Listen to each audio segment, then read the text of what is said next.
Who perfected the small convertible sports car? Mazda, Audi, MG? How about Mercedes? At the start of the year, I was fortunate enough to test this car's successor, the R171. I found it to be solid, if a bit underwhelming.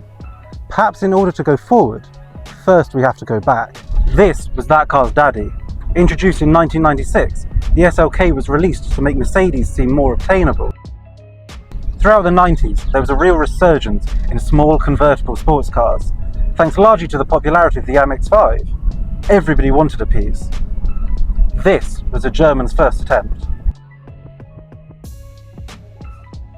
On paper, the recipe was simple: a retractable roof, short wheelbase, 2 seats, and a variety of engines.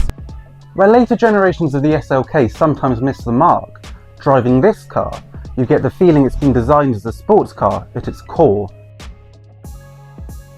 Being rear-wheel drive really helps this car's engagement, and its wheelbase is actually identical to that of the original Gullwing. These combined make it feel really exciting through low-speed corners. I can see how with certain engines it might lack oomph, but with a 3.2 litre V6 that's fitted to this, the 320, you never feel underpowered. Pair that with the automatic gearbox, and it just feels like a big go-kart. The styling of the SLK represents a shift not just for Mercedes, but car design as a whole. It's a blend of 90s chic with naughty simplicity.